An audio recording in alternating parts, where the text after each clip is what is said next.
The whole now ruling to rule, to do away with affirmative action, not a surprise for me based on who was sitting on the Supreme Court. Not a surprise at all.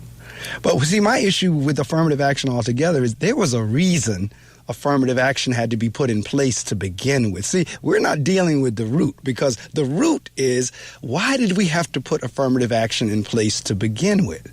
Affirmative action, that had to be put in place to right, or even try to, I can't even say it righted, to attempt to right a wrong to begin with. Had things been done correctly in the beginning, you would not have needed to put affirmative action in place. Well, what do you mean by that, Mark? What I mean by that is, had the best qualified people, regardless of their skin color, ethnicity, race, background, sexual preference, whatever, had the most and best qualified person obtain the job or their place in school or whatever it was, had they been chosen to begin with, there would have not been the need for affirmative action. The reason affirmative action had to be put in place was because folks were making choices and decisions of who could get hired and who can get in schools and who can get that and the other, not based on qualifications. It was based on skin color. It was based on race. So the most qualified person may very well have been someone not in the dominant group, yet they would not have gotten the position because they were not a part of the dominant group. And someone less qualified who was in the dominant group, even though they sat right there and had the same interview, they may have even passed each other as one walked out the door and the other one walked in. And the dominant group person may have been even less qualified than the person who was in the non-dominant group. And yet the person in the dominant group was hired only because and solely because. So that's why affirmative action had to be put in place to begin with. That's why most things that were segregated had to be put in place to begin with. Fraternities and sororities, and those of you who are listening who are in a frat or a sorority, those of you in the black community and the black sorority, you know of the Divine Nine. The reason the Divine Nine had to come into being is because we were not allowed, and when I say we, I'm talking African Americans, were not allowed into the Caucasian fraternities. So they said, and sororities. So they said, you know what, fine, we'll start our own. That's why those seven Jules or seven brothers up at Cornell University got together and they said, well, we'll form our own. You don't want us in yours, we're going to form our own. And that's how Alpha Phi Alpha Fraternity Incorporated began in 1906 at Cornell University. That's why those seven men got together, because they were like, okay, you don't want us in yours, then we will start our own. The reason affirmative action had to be put in place is because the playing field is not even a matter of being level. You were not allowing folks of color and folks who didn't look like you on the playing field. So legislation had to be put in place to say, yes, you are going to hire. Because, see, we always run into that, we can't find any qualified candidates. That's nonsense. They're out there. No, we can't find any people of color who are qualified. That's nonsense. They're out there. So there's plenty to commentate on or to provide commentary on this week. I'll just hold my peace. I'll hold my tongue, because the same thing with the financial aid, the forgiveness piece. Again, you got to go back to the root. First off, cost should not be that high to begin with. I'm not necessarily saying someone should be able to go to college for free like we do, our elementary, middle, and high schools. I'm not necessarily saying people need to go to school for free. But I am saying, why are the costs so doggone high to begin with? Why, for you to matriculate or to get through a college degree, it has to cost you almost $200,000 or $250,000 or $300,000 or whatever. So now this is what the argument is. You've now tried to follow the so-called American dream by, as they say, run the traditional route. Go to school, go to college, get a job. Kids are doing that, but when they come out of school, they're saddled already with hundreds of thousands of debt that must be paid back. And the salaries are not commensurate with what now those loans are. This is before as you come out of school, you can buy a house or buy a car or start your family or whatever it is that you want to do. You come out the door hundreds of thousands of dollars in debt. I am back in school now, and I'm taking out student loans. And already I saw the amount. And I said, oh, well, you know what? That's the amount of debt I'm going to be in for the rest of my days. And so, because for me, at this age, it's like if I got another 10, 20, my hope is 40, but I've had another 30, 40 years to go, or somewhere between now and then that loan will get paid off. But for a kid coming out of school at 22, already saddled with $200,000 or $300,000 worth of student loan debt, I don't understand why college ought to be that expensive to begin with. Now, I'm going to shift conversation on you because maybe I'll wind up using this portion as my podcast, the Mark Medley Show, because they're two different things. You got the Mark Medley Show and you have the Reading Circle. But maybe I'll use this portion for the Mark Medley Show piece. Customer service. We are in a crazy time here in terms of a constant decrease in customer service and products, while at the same time a constant increase in costs and pricing. I don't know about you, but if you've walked into the supermarket lately, just about everything that you need to buy is increased. The inflation, it's gone up. The prices of, regardless of what you're buying, from one week to the next has increased. Now, at the same time, packaging is getting smaller. So I was in corporate America, so I understand how corporate thinks. I know how the execs think. We really do think people are stupid. They really think people are not going to notice that you have a smaller container than what you had the last time you bought it, and you're paying a higher price. I don't understand for the life of me why the entire country, regardless of skin color, regardless of race, regardless of ethnicity, regardless of sexual preference, regardless of anything, I don't understand why the entire country is not together protesting these companies. Because really what the companies are saying is, we don't care. You're going to buy our product regardless of what we do. Regardless of what we charge you, regardless of the price, regardless of how bad we treat you, you're still going to spend your money with us. That's the position these companies are taking. And I don't understand as a country why we have not, en masse, started protesting and making some noise about this. I know for a fact containers are getting smaller. Now, they may write whatever the ounces are on the front of it. Don't necessarily believe that. Don't believe that hype. Because the containers are getting smaller. The products that you're buying, you're getting less of, and you're paying more. And we won't even get into the fact, at least here in New Jersey, I don't know what in other states are doing, you have to bring a bag. And when you go shopping now, you don't even get bags. You have to bring your own brown bags or whatever color they are to the store with you. On top of the fact that there are very few live cashiers now. You have to scan it yourself. Now, I'm cool, and I was telling my daughter this the other day. I'm cool if I go to the store and you have a self-serve line and I have one or two items. All right, fine, that's quick. Hey, I'm all for that. I do have an issue, though, when you have a basket full of goods and you have to stand there and scan those yourself. Bring your bag to the store, put the said items in the bag, and you're still paying the same price, if not more. So I can even see if to say, you know what, you scan your own, we're going to take off 5%. We're going to take off 10%. Whatever your order is at the end of the day, we're going to take off 10% of that because you did the work yourself. A cashier did not do that work. You did the work.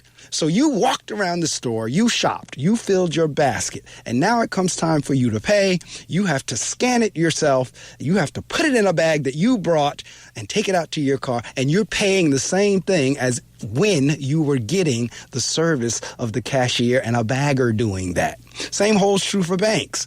You go to an ATM, take out money, and they charge you anywhere from $3.50 to $5 to take out your money. So let's say, for an example, you go to the ATM and you take out $20. When you pull out that receipt, it says $23.50. Or it says $25. Then they have the audacity to ask, do you want a receipt? I was sharing with my aunt the other night. I always take the receipt whether I want it or not, because it's like, listen, you're charging me $3.50 to $5 to take out my own money. And then you're expecting me to save you paper by not taking a receipt? Oh, no, I'm pulling that receipt off of there if I don't do nothing but crumple it up and drop it in the basket.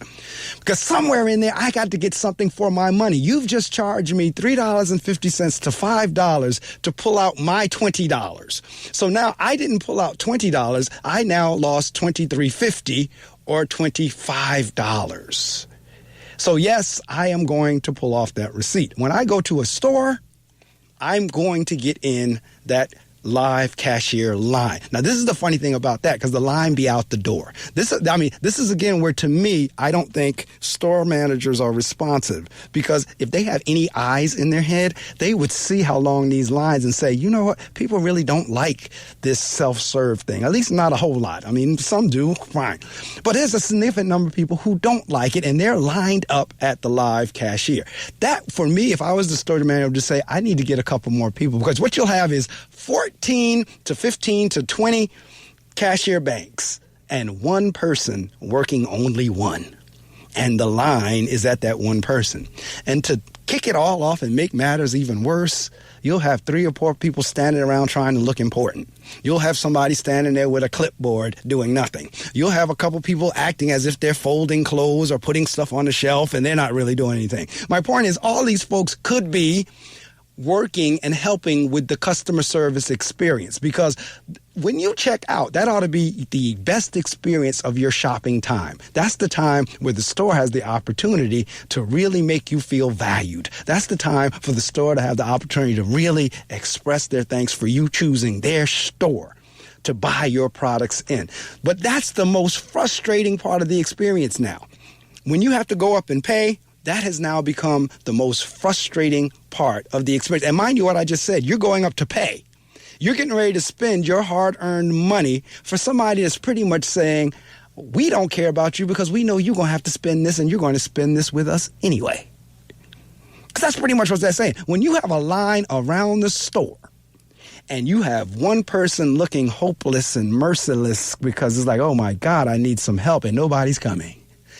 Nobody's coming to help. The cavalry is not coming to go open up another cash register.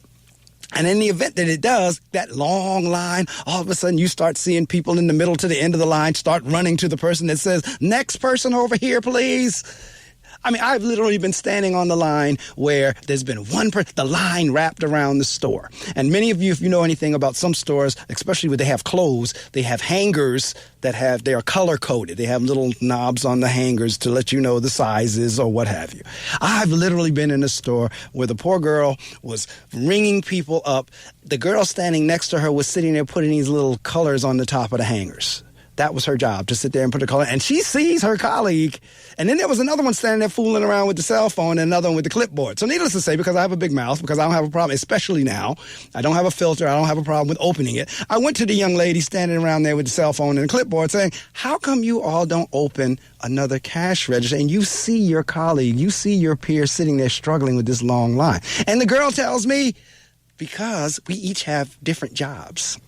We each have separate jobs. Now, mind you, the separate job that she was talking about, she wasn't even doing that. And I can't imagine how much of a separate job could it be that you could not stop putting the little red, blue, and yellow knobs on a hanger, that you couldn't stop and say, you know what, I can get back to that. Let me open up this cash register and help get this line out of here. Are you going to tell me those little tabs, those little red, green, and yellow tabs that go on top of hangers was more important than all those people standing on that line? This is the kind of foolishness I'm talking about. Just customers I've been in a store where, again, line wrapped around the store, cashier over there, unmanned or unwomaned, however you want to say it, unpersoned, standing, the person walks up, sees his colleague struggling, because this time it was 2 men, sees his colleague struggling. He walks behind the counter where that cash register that is open is, takes a garbage can from under the counter, and turns around and walks away from the cash register with all us standing in the line. He looked dead in my eyes because he knew what I was thinking. Like, son, you could have opened up that cash register. That garbage can wait. But see, this is the kind of nonsense we're talking about here in terms of no regard for the customer. So I'm to the point, and I've always been, there's 2 times I write reviews. If the customer service is extremely poor, you can rest assured I'm going to write a review to let the world know, don't go there. If the customer service is extremely good, which now is an exception to the rule, I'm going to write a review to make sure, listen, when you make your travel plans, make sure you go to this place. Or if you need somebody to be a carpenter in your house, make sure you choose him or her. You need somebody for siding or roofing or whatever, you pick this person. Because this is the thing, if the service is horridly bad, I'm going to make sure somebody, don't you do that, because you're going to waste your money. You're going to get burned. But if it's extremely good, because I just did this past week, I went away for a few days to a bed and breakfast, and the place was outstanding.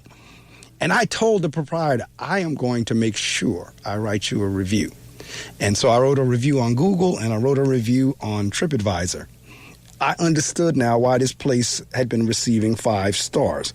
They lived up to what they advertised. Now think about that. Folks living up to what they advertise. Wow, isn't that a new concept? Actually doing what you say you're going to do. Because in this particular place, when I was making the arrangements, I went on their website and I was looking at the pictures, and I called and I said, does that room look like what I see here on the website? And the lady who answered the phone, she said, oh, yes. It looked just like what you see is exactly what. Sure enough, when I walked in that room, exactly what I saw on that website, that's exactly what the room looked like. And the service was par excellence. So I'm just, again, in terms of commentary, because I haven't done commentary in the last couple of weeks. So, it's all coming out here this morning. But, this ruling with affirmative action did not surprise me, not at all. That's why those particular judges were put in place to begin with. Donald Trump knew exactly what he was doing when he put these places, as well as when George Bush put Clarence Thomas on there. Clarence Thomas was a win-win for the folks that of his ilk. Oh, you all keep wanting an African-American on Supreme Court. Oh, we got one, but we got one that ain't we got one that is an imposter. Going back to Narissa's song, is an imposter. We put an imposter on there. So, it was like we satisfied our audience. You got somebody with dark skin on there. So you can't say we don't have an African-American on the Supreme Court. But, so George Bush knew exactly what he was doing when he put Clarence Thomas on there. And certainly Donald Trump, whether he knew what he was doing or not, he put the folks on there that was going to do exactly what they did a couple days ago. That was going to shoot down anything that had anything to do with helping other folks, with helping other people. Affirmative action, shot down. And you can rest assured, as you hear my voice, wherever you are, there are other things that are in place that eventually are going to be overturned as well. Because that was the design. That was the system. These things are systematic. This is not happenstance. This is not circumstance. These are intentional and consciously designed systematic decisions to do exactly what they are doing. Well, okay, so that's my, my diatribe for this morning. That's my dialogue. That's my, opportunity to vent.